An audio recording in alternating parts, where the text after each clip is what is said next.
ये कहानी है उत्तराखंड के बिल्लू की। बिल्लू अपनी पत्नी रूपा के साथ शहर के छोटे कमरे में रहता था। वैसे तो बिल्लू बर्तन की दुकान पर काम किया करता था और बिल्लू की पत्नी रूपा ब्यूटी पार्लर में काम करके अपना घर चलाया करती थी। एक दिन बिल्लू पर उसके साथीदारों ने बर्तन की चोरी का इल्जाम लगा दिया। बिल्लू बेकसूर था, फिर भी उसकी बात किसी ने नहीं सुनी। बिल्लू, तुम पर तुम्हारे साथीदारों ने ये आरोप लगाया है कि तुम हमारे दुकान से बर्तन चुराकर बाहर बेचते हो।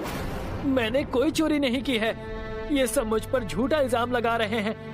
मालकिन, मैंने देखा था रात को बिल्लू सारे बर्तन लेकर एक गाड़ी में रख रहा था। अब मुझे कुछ नहीं सुनना, तुम्हें नौकरी से तुरंत ही निकाला जाता है। ये तो हमारे दयालु होने की वजह से तुम पर मुकदमा नहीं कर रही हूँ। उस वक्त बिल्लू की बात किसी ने नहीं सुनी और बिल्लू वहाँ से गुमसुम होकर अपने घर चला गया और घर जाकर सारी बातें रूपा से कही। लेकिन उन्होंने आपको नौकरी से क्यों निकाला? आप वहाँ इतने सालों से काम कर रहे थे।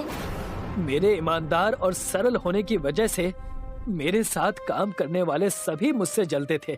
वो अपने मन की मनमानी नहीं कर पाते थे। अब हमें हमारे उत्तराखंड गांव जाना होगा, वहीं जाकर कुछ उपाय मिल पाएगा। तुमने ठीक कहा, वहाँ चलकर हम कोई छोटी मोटी चीज शुरू कर देंगे और वहीं अपना गुजारा करेंगे। बिल्लू और रूपा दोनों ही अपने उत्तराखंड के छोटे से गांव में चले गए, जहाँ ना तो उनके घर का कोई ठिकाना था, ना ही किसी कारोबार का।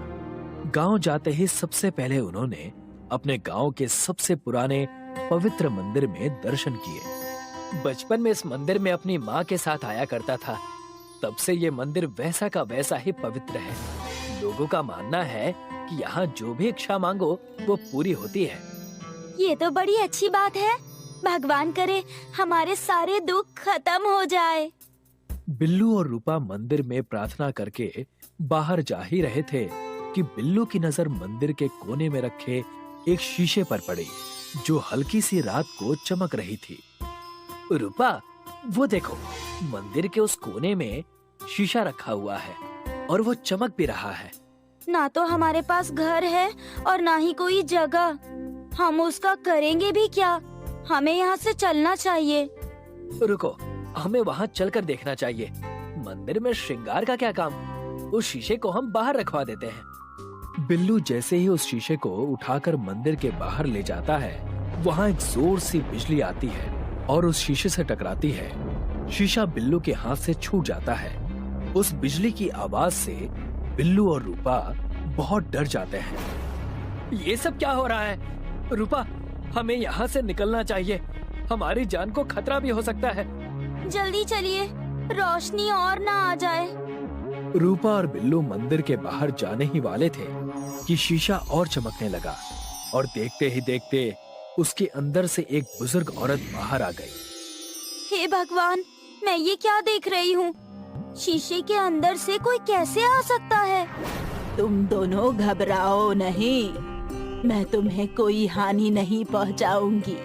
मैं इस शीशे में मंदिर के श्राप के कारण कैद थी। इस शीशे से मुझे पूरे 20 साल बाद छुटकारा मिला है।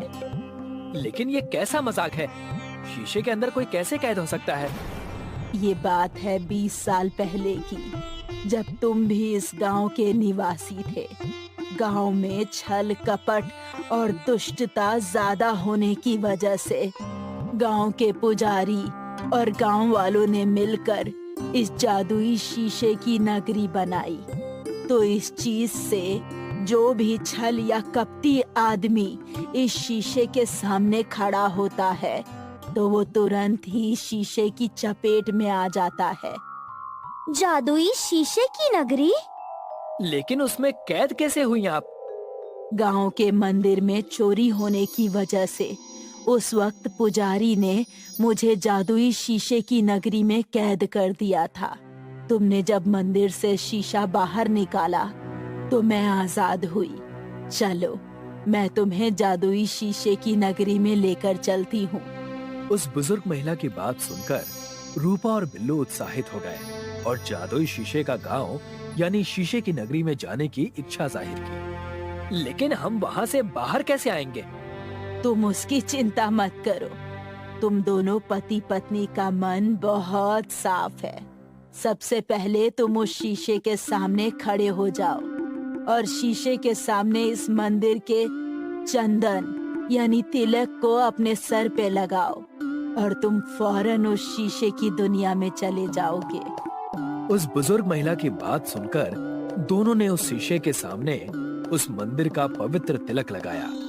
जैसे ही उन्होंने तिलक लगाया, दोनों उस शीशे के अंदर खींचे चले गए। उन्हीं के साथ बुजुर्ग अम्मा भी चली गईं। ये तो सच में शीशे का गांव है। यहाँ तो पेड़ पौधे सब कुछ शीशे का है। ये बड़ी अजीब सी भूल भुलैया है। यहाँ रहना तो बहुत मुश्किल है। बिल्लू और रूपा बात कर ही रहे थे कि वहाँ पर बुजुर्ग अम्मा आ गई। ये है शीशे का गांव। यहाँ उन्हें सजा मिलती है जो दोषी होते हैं, जिन्होंने चोरी चकारी और कई सारे अपराध किए हैं। इसी वजह से मैंने अपने जीवन के 20 साल यहाँ पर निकाले हैं। बिल्लू को बुजुर्ग अम्मा की शीशे के इंसाफ की बात सुनकर अपने शहर में चोरी के इल्जाम की बात याद आती है और तब वो कहता है, क्या ये शीशा मैं शहर लेकर जा सकता हूँ? मैंने अपनी मेहनत से की हुई नौकरी चोरी के इल्जाम में गंवा दी। और हमारे पास शहर के अलावा कोई ठिकाना नहीं है। तुम दोनों के हालात को मैं समझ सकती हूँ। तुम इसे अवश्य ले जा सकते हो। बिल्लू और रूपा अम्मा की बात सुनकर बहुत खुश हो गए। लेकिन यहाँ से निकलने का उपाय क्या है? तुम्हें बस अपने लगाए हुए तिलक को मिटा देना है। शीशे के सामने खड़े होकर तुम तुरंत असली दुनिया में चले जाओगे और जो भी कोई अपराधी अंदर जाएगा उसे बस अपनी गलती कबूल करनी होगी। वो तभी बाहर आएगा। हमें ये चीजें मंजूर है। दोनों ने जैसे ही तिलक मिटाया, दोनों अपने असल दुनिया में वापस आ गए और बिल्लू उस शीशे को लेकर फिर से शहर में अपने बर्तन की दुकान पर चला गया। मैंने कहा था ना कि अपना चेहरा दोबारा मुझे कभी मत दिखाना। मुझे चोर नौकर नहीं चाहिए। मालकिन, मैं भी इसी बात का सबूत देने आया हूँ कि मैंने चोरी नहीं की।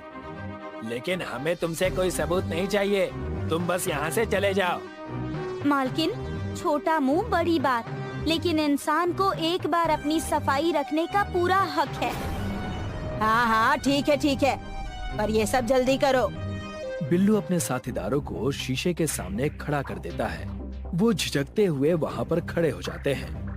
लेकिन इस शीशे के सामने हमें क्यों खड़ा कर रहे हो?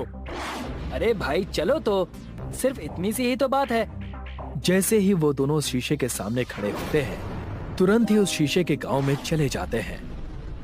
अरे ये सब क्या हो गया? अब ये बाहर कैसे आएंगे? ये सब क्या हो रहा है? तब जाकर बिल्लू अपनी मालकिन को उस शीशे के न्याय और शीशे के गांव के बारे में बताता है। ये हम कहाँ आ गए? यहाँ तो चारों तरफ हम दोनों ही नजर आ रहे हैं। मेरा सर तो फटा जा रहा है। चारों तरफ शीशा देखकर हमें यहाँ से बाहर निकालो। हम अपनी गलती कबूल करते हैं और हम ऐसी गलती दोबारा नहीं करेंगे।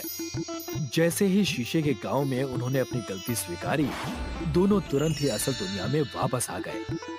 मालकिन, हमें हमारी गलती मंजूर है। हमने ही वो बर्तन चुराकर बिल्लू पर इल्जाम लगाया था। उस शीशे के गांव की सजा हमारे लिए काफी है। इन दोनों के बहकावे में आकर मैंने बहुत बड़ी गलती कर दी। मुझे माफ कर दो बिल्लू, और तुम कल से काम पर फिर से आ सकते हो। और तुम दोनों आइंदा मुझे इस दुकान के आसपास दिखाई मत देना। इसी तरह बिल्लू को शीशे और शीशे की दुनिया ने इंसाफ दिलाया। बिल्लू ने उस शीशे को लोगों के इंसाफ के लिए रखना शुरू कर दिया और बर्तन की दुकान पर फिर से काम करने लगा। दोनों पति पत्नी हंसी खुशी रहने लगे।